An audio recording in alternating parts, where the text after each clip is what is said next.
오늘 우리 성막에 관계된 예배 관계된 파트하고 다음 주 하면이 다 끝이 날 것 같습니다.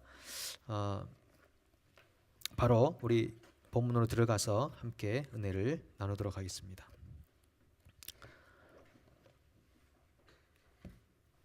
우리가 지난주 마지막에 살펴보면서 이 3부에 대해서 함께 잠깐 나눴는데요. 이 3부는 이런 형태로 기록이 되어 있는 거죠. 예. 성막, 안식일, 금송아지, 성막, 금송아지, 안식일, 성막 이렇게 해서 성막을 둘러싸고 이 두 가지가 나오는데요. 성막이 있고 금송아지가 있고, 성막이 있고 금송아지가 있는데 하나님의 백성들에게 그 성막으로 갈 거냐 금송아지로 갈 거냐 결정하라고 요구하시는 것과 같은 것이죠. 어떻게 하면 성막으로 갈 거냐? 그것은 안식을 잘 준수하면 성막으로 간다. 안식을 준수하지 못하면 금송아지로 간다라고 하는 것입니다. 그 의미를 이 3부에서 잘 말해주고 있는데 우리가 출애굽기를 구원 언약 예배라고 했을 때 우리 예배가 성막이 하나님께서 처음 주셨던 성막 같은 예배가 되기 위해서는 과연 어떻게 해야 되는가? 그 부분이 25장부터 40장까지 잘 나와 있는 거죠. 그러니까 예배에 성공하지 못하면 신앙에 실패하는 것과 마찬가지라고 하는 것이죠. 예배가 살아있지 않으면 신앙이 강건할 수가 없습니다. 그러니까 내 삶에 과연 예배가 제대로 이루어져 가고 있는가를 살펴볼 필요가 있는 것이죠. 자, 그러면 우리 교재로 들어가서 우리가 13회로 가면요. 13회 58페이지를 제가 잠깐 지난주에 하고 지나갔는데 이 성막에 관한 얘기를 잠깐 우리 나누고 또 지나가도록 하겠습니다.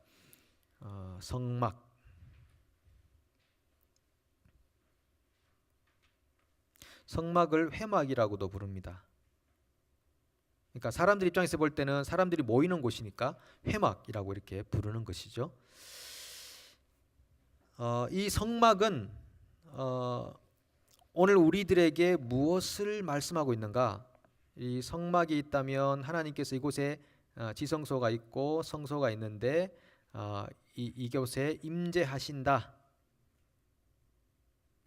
하나님의 임재가 있는 곳, 그곳을 성막이라고 이렇게 표현을 한다면 오늘날의 성막은 과연 어딘가? 오늘날의 성막은 과연 어딘가? 오늘날의 성막은 어디일까요? 오늘날의 성막은 자, 교회다. 또 있습니까? 우리 자신이다. 예? 예수 그리스도다. 예, 예수 그리스도. 예. 모든 질문에 대한 답이 예수 그리스도니까. 예. 자, 맞습니다. 교회이기도 하고 우리 자신이기도 하죠. 성막이라고 하는 곳이. 그러면 하나님의 임재가 바로 예수 그리스도를 통해서 우리 교회 안에, 우리 자신 안에, 이 말은 공동체 속에, 개인 속에 다 하나님의 임재가 우리에게 필요하다라고 하는 것입니다. 자, 요한복음 1장 14절을 한번 찾아볼래요? 찾아보실래요?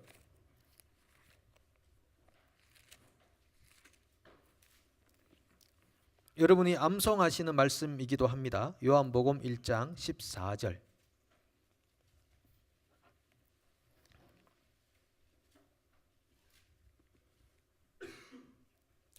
같이 읽습니다. 말씀이 육신이 되어 우리 가운데 거하심에 우리가 그의 영광을 보니 아버지의 독생자의 영광이요 은혜와 진리가 충만하더라. 아멘. 여기 거하신다. 말씀이 육신이 되어 우리 가운데 거하심에 라고 하던 이 거하신다라고 하는 것이 장막을 친다라는 뜻이거든요. 예, 거하신다, 텐트를 친다, 장막을 친다라는 뜻인데 말씀이 육신이 되신 예수 그리스도가 우리 가운데 거하신다. 바로 공동체를 의미하는 거죠. 예수님께서 두세 사람이 모인 곳에, 내 이름으로 모인 곳에 나도 그들과 함께 있다라고 했을 때 그 모임, 예수 그리스도 이름으로 모이는 그 모임 가운데 내가 텐트를 치겠다, 장막을 치겠다, 성막을 치겠다라고 하는 거죠. 그러니까 공동체 안에 하나님의 임재가 있다라고 하는 것이죠. 하나님 나라는 여기 있다 저기 있다고도 아니하리니 하나님의 나라는 어디에 있다? 너희 안에 있다. 너희 안에 있다. 그래서 우리들 가운데 있다. 우리들 안에 있다. 하나님의 나라가 우리들 안에 있다. 그러면 우리가 예수의 이름으로 모이는 이 공동체적 삶을 살아갈 때 만약에 예배 시간에 예배드리러 함께 모였다. 오늘같이 이렇게 하나님 말씀을 나누기 위해서 함께 모였다. 이곳에 하나님의 임재가 있게 하겠다라고 약속하시는 겁니다. 이 성막. 여러분 지금 정말 우리가 영으로 노래하고 고백했으면 좋겠어요. 우리 이 모임에 주님께서 와 계시는군요. 하나님 우리 가운데 임재해 계시는군요. 오늘 전 찬양하면서도 하나님 우리 가운데 임재해 계시는군요. 우리 첫 번째 노래가 그런 노래죠. 초소. 하나님 우리가 하나님의 초소가 된다. 저는 오늘 모르는 찬양이다라고 했지만은 제가 그 노래를 부르면서 하나님이 예비해 놓은 찬양이구나. 저는 여러분들이 악보만 딱 갖다 드리면은 처음 보는 곡이라도 오늘처럼 그렇게 훌륭히 소화해내리라고 믿고 있거든요. 왜냐하면 저가 그렇기 때문에 여러분도 충분히 그럴 수 있다. 가사만 띄우면 모를 수 있어요. 근데 악보만 하나 내어주면 뭐 충분히 다 뭐 하실 수 있는 그런 분들이 아닌가. 근데 초소가 하나님의 초소가 되어가고 있는 우리에 대한 이야기가 바로 이 성막에 관계된 얘기이면서 저는 이런 작은 그런 그 아이콘들 이런 부분들을 보면서 하나님의 섬세하신 터치를 느낀다고 하는 것입니다. 하나님의 섬세하신 역사를 느낀다고 하는 것입니다. 하나님이 크게 폭풍 가운데도 역사하시지만은 하나님이 잔잔한 미세한 소리로도 우리에게 역사하시는 분이라고 하는 것입니다. 그래서 하나님이 나라와 민족과 흥망성쇠를 결정하기도 하지만은 개인에게 일어나는 아주 작은 사소한 문제까지도 하나님이 다 관여하고 간섭하고 계신다는 것입니다. 그런 위대한 하나님이라고 하시는 거죠. 큰 일만 하시면 우리는 어떡합니까? 우리는 작은데. 근데 하나님은 작은 일까지도 그렇게 섬세하게 돌봐주신다. 믿으십니까? 그런 하나님 참으로 멋지시고 위대하신 하나님. 그래서 여러분 신앙생활 하는 것은요 계속 하나님께 설득되어 가고 계속 하나님께 매료되어 가는 것입니다. 하나님한테 반해가는 과정이 신앙생활이라고 하는 것입니다. 처음 믿을 때보다 시간이 지날수록 야 이런 하나님이었어? 이런 하나님 같으면 난 떠날 수 없지. 이게 아브라함의 과정이 그 과정이잖아요. 아브라함의 과정이 믿음의 과정이죠. 자, 그 다음에요. 고린도전서 3장 16절 17절을 찾아보시겠습니다.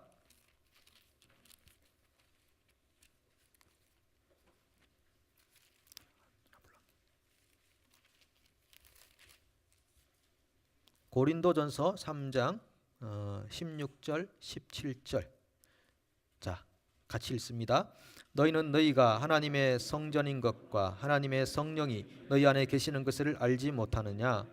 누구든지 하나님의 성전을 더럽히면 하나님이 그 사람을 멸하시리라. 하나님의 성전은 거룩하니 너희도 거룩하니라.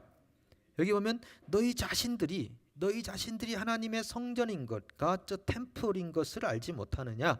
하나님의 성령이 너희 안에 계시는 것을 알지 못하느냐라고 표현하고 있는 것이죠. 그러니까 우리 공동체가 하나님의 임재를 이루는 성막이기도 하고 우리 개인이 예수 그리스도를 통해서 하나님의 임재를 경험해야 될 성막이기도 하고 그렇다고 하는 것입니다. 그렇게 거룩히 구별되어져 가야 된다. 그것이 오늘 성막이 우리에게 말하고 있는 거죠. 그래서 성막은 여러분 아시지만은 들어가서 짐승을 잡고 물두멍에 싣고 성소로 들어가면 떡상이 있고 또 촛대가 있고 분향단이 있고 그 다음에 들어가면 법궤가 있고 있잖아요. 그러면은 다 거기서 말씀하고 상징하고 있는 말씀과 기도와 성령과 또 이 번제는 자기를 죽이는 거잖아요. 죽임과 그리고 지성소 안에서의 voice of God, 하나님의 음성이 들려오는 이것이 공동체에도 계속 반복되어져야 되고 우리 개인에게도 계속 반복되어져 가야 된다. 그래서 사도 바울이 뭐라고 합니까? 무엇과 무엇으로 거룩하여짐이니라? 너희가 무엇과 무엇으로 거룩하여짐이라.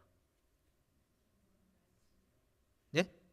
첫 번째 말씀과 기도로 거룩하여집니다. 그래서 이게 성소에서 말하는 거예요. 예, 성막에서 말하는 거예요. 말씀과 기도로 거룩하여집니다. 다른 왕도가 없다라고 하는 거죠. 이것이 반복되어져야 한다라고 하는 것인데 우리가 지금 통독을 하고 있습니다. 저는 이 통독 시간이 개인 예배의 시간이라고 생각하거든요. 성경을 읽는 15분, 20분, 30분 그 시간만큼은 하나님과 내가 만나는 시간이에요. 그리고 한 절 한 절이 스쳐 지나가기도 하지만 때로는 한 절이 내 가슴팍을 때리는 경우들이 얼마나 많이 있습니까?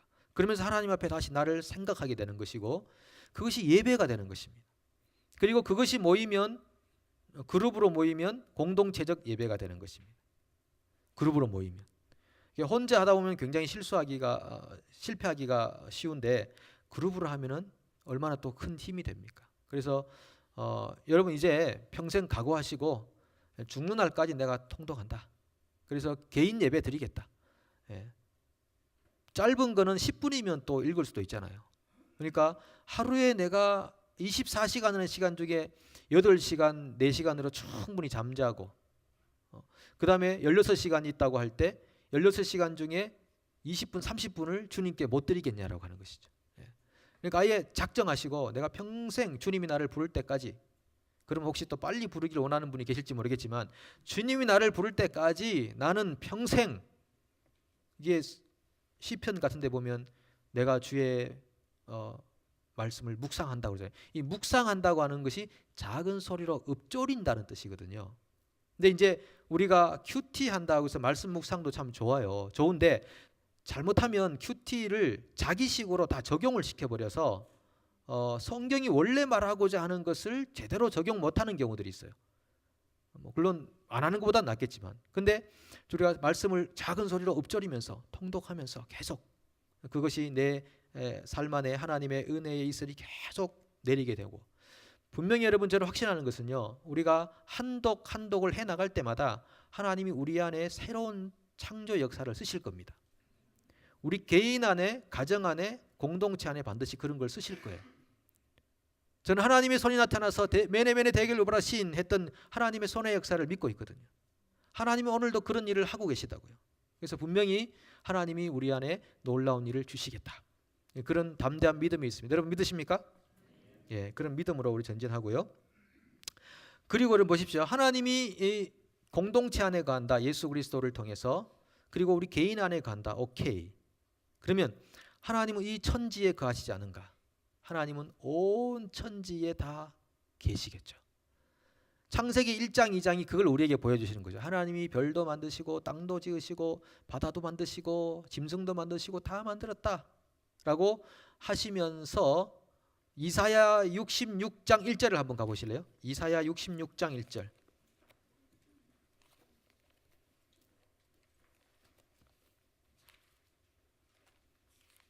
여러분 이제 이 성경 안에 이제 뭐 볼펜도 들어있고 색연필도 들어있고 그래서 이렇게 자꾸 성경을 읽고 다시 반복해서 읽고 연구하고 묵상하고 이렇게 해서 성경이 늘 내 삶 속에 가까이 있도록 이렇게 해야 되겠습니다. 66장 1절 같이 읽습니다. 여호와께서 이와 같이 말씀하시되 하늘은 나의 보좌요 땅은 나의 발판이니 너희가 나를 위하여 무슨 집을 지으라 내가 안식할 처소가 어디랴. 예. 하늘이 나의 보좌고 땅은 나의 발판이다.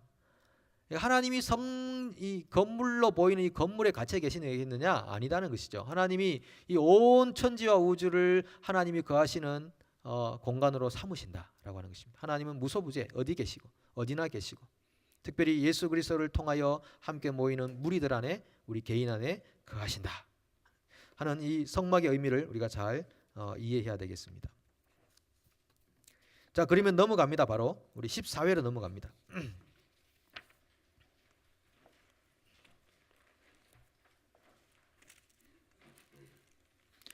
자, 이제 출애굽기 다시 돌아가면 28장으로 가면 제사장의 옷이 나옵니다.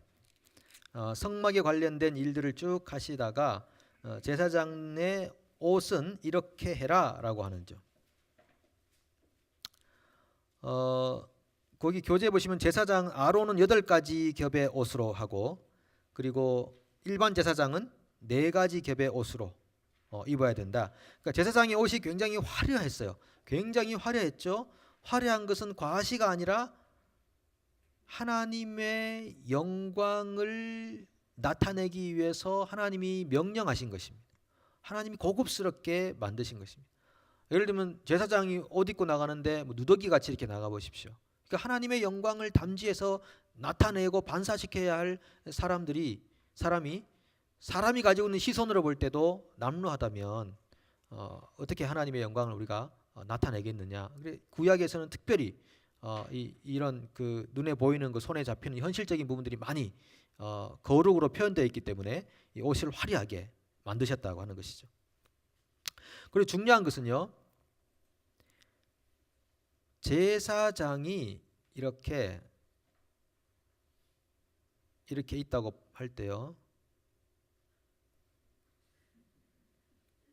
죄송합니다. 이거 참 여러분들이 여기 누가 좀 그려주시면 좋겠는데, 어깨에 여기 책에 잘못 써져 있어요. 책에 보면 넷째 줄에 에봇의 양쪽 어깨에 10보석이라고 했는데 한 개씩 보석, 2보석이 있습니다. 어깨에 한 개의 보석이 있어요. 한 개씩 보석이 있고, 여기 어깨 위에 6지파씩의 이름이 있습니다. 6지파. 그러니까 12지파니까 여기 이름이 6개 새겨져 있어요. 그리고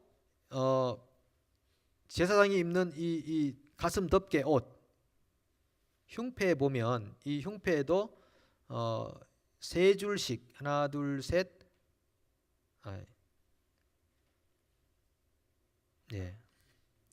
하나 둘 세 줄씩 4개가 있어요. 그러면 총 몇 개입니까? 12개. 12지파의 보석을 달고 다 이름을 새겼어요. 이게 새기고 여기도 이름을 새기고 그렇게 해서 들어가게 돼요. 하나님 앞에 들어가게 됐죠. 이게 다 12지파를 다 한 몸에 짊어지고 있는 제사장. 제사장의 모습을 우리에게 그리도록 만들어주는 것입니다.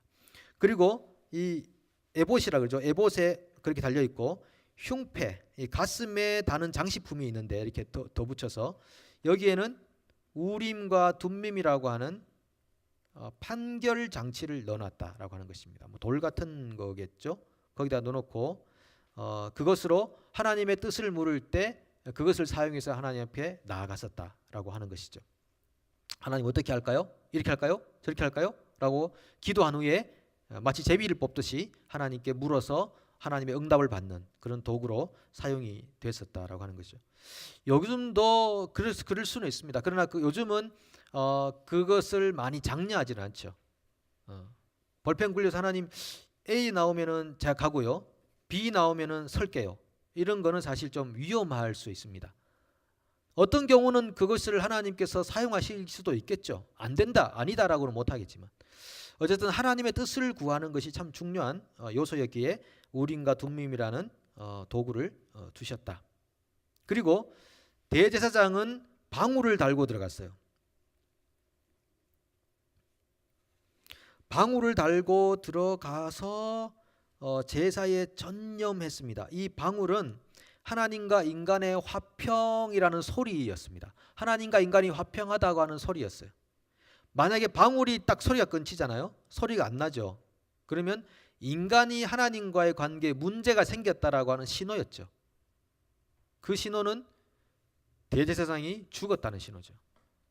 하나님 앞에 제대로 하나님의 명령대로 지성소로 안 들어가면 뭐 잘못 이고 가거나 뭘 다른 데 잘못된 불을 가져가거나 그러면 하나님이 하나님과 화평의 관계가 깨졌기 때문에 방울 소리가 그쳐지는 겁니다.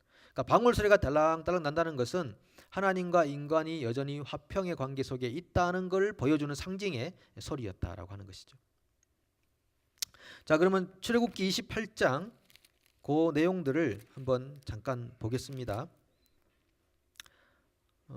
이 28장 7절에 보시면요. 28장 7절에 그것에 어깨바지 둘을 달아 그 두 끝을 이어지게 하고 에봇 위에 매는 띠는 에봇 짜는 법으로 하고 그 다음에 9절에 호마노 2개를 가져다가 그 위에 이스라엘 아들들의 이름을 새기되 그들의 나이대로 6 이름을 한 보석에 나머지 6 이름은 다른 보석에 새기라. 보석을 새기는 자가 도장에 새김같이 너는 이스라엘 아들들의 이름을 그 2 보석에 새겨 금태에 물리고 이렇게 말합니다. 그 다음에 15절 이하로 가시면 자 17절 보시면요. 그것에 네 줄로 보석을 물리되 첫 줄은 홍보석, 황옥, 녹주옥, 둘째 줄은 석류석, 남보석, 홍만호, 셋째 줄은 호박, 백만호, 자수정, 넷째 줄은 녹보석, 호만호, 백옥으로 다 금태에 물릴지니.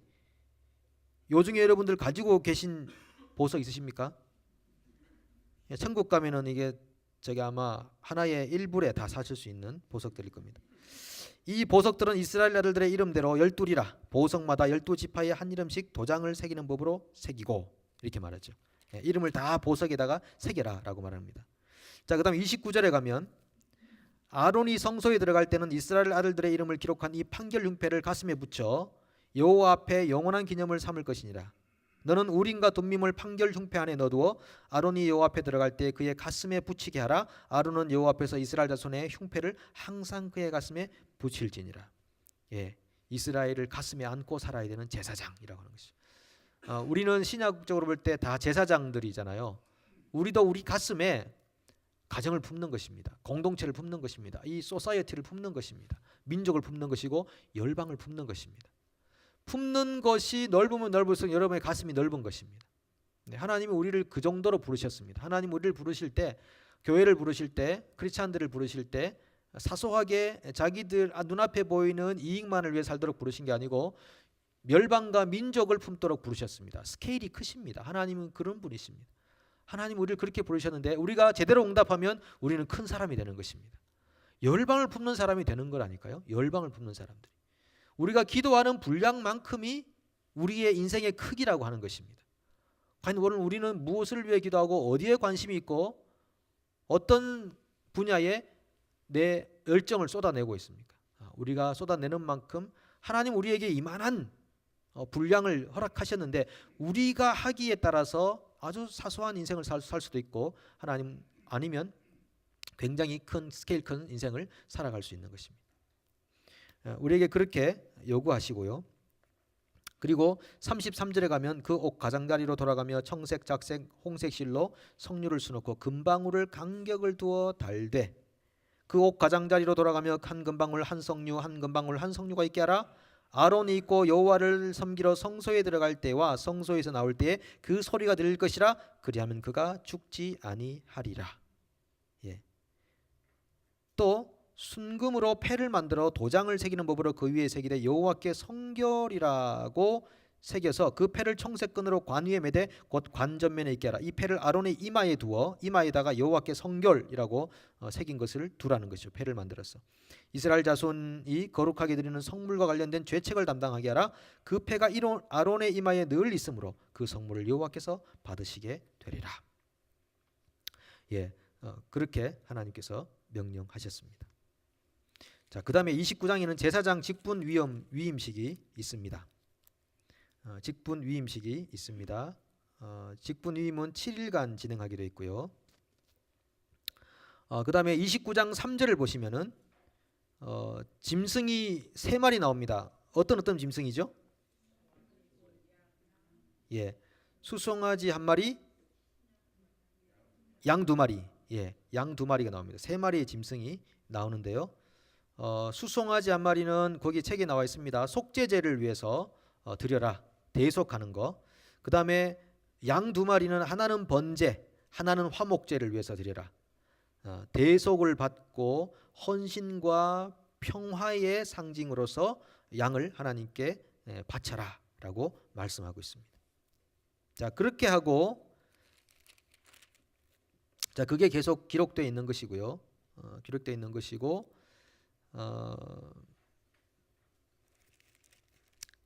그 다음에 한 가지만 더 보면요.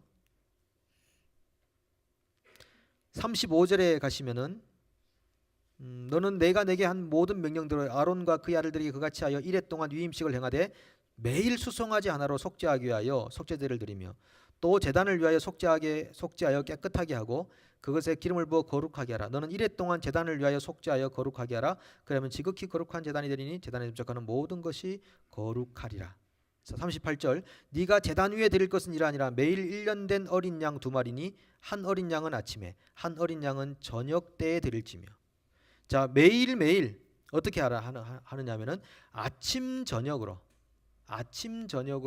하나님 앞에 양들을 바쳐라 라고 하는 것입니다. 번제로 바쳐라 라고 하는 것입니다. 그러니까 우리가 살아가는 동안에 얼마만큼 하나님을 예배하면 될까요? 라고 한다면 아침 저녁으로 아침 저녁으로 하나님을 예배하면 참 굉장히 성실한 크리스찬이다라고 할 수 있지 않을까 싶습니다. 아침에 예배하고 저녁에 한 번 더 예배하고 낮에는 일하니까 바쁘시니까 물론 일하는 일 모두가 하나님 앞에 드리는 예배가 될 수 있겠지만은 그러니까 아침과 저녁으로 주님과 특별히 만나는 시간이 좀 있으면 참 좋겠다. 여러분이 개인적으로 한번 적용을 해보시면 좋겠습니다. 자, 그리고요 그 다음에는 뭐 분향단에 쓰는 거 뭐 물두멍, 향기름 이런 이야기가 쭉 계속 나옵니다. 여러분들께서 참고하시고 자 30장 자 분향단을 잠깐 한번 보겠습니다.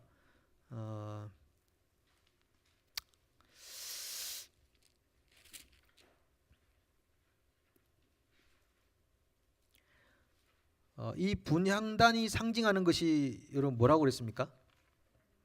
기도죠. 자, 요한계시록 한번 찾아보죠. 요한계시록 8장 3절에서 5절. 요한계시록 8장 3절에서 5절.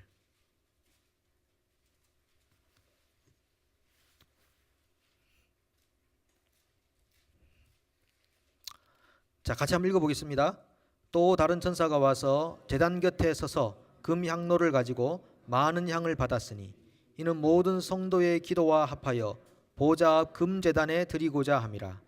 향연이 성도의 기도와 함께 천사의 손으로부터 하나님 앞으로 올라가는지라. 천사가 향로를 가지고 제단에 불을 담아다가 땅에 쏟음에 우레와 음성과 번개와 지진이 나더라. 아멘. 자, 우리가 드리는 그 기도가 향처럼 올라간다. 하나님 앞에 보좌 앞에 올라간다. 하나님 앞에 올라갔는데 천사가 그 향로를 가지고 쏟으니까 우레와 음성과 번개와 지진이 나더라. 하나님이 세상의 이 종말에 심판하시고 또 심판은 더불어 반대편 심판이라는 동전을 뒤집으면 그 뒤에는 뭐가 나오죠? 구원이라고 하는 단어가 나오는 것입니다. 심판과 구원은 동시에 작용하고 있다고 하는 것입니다.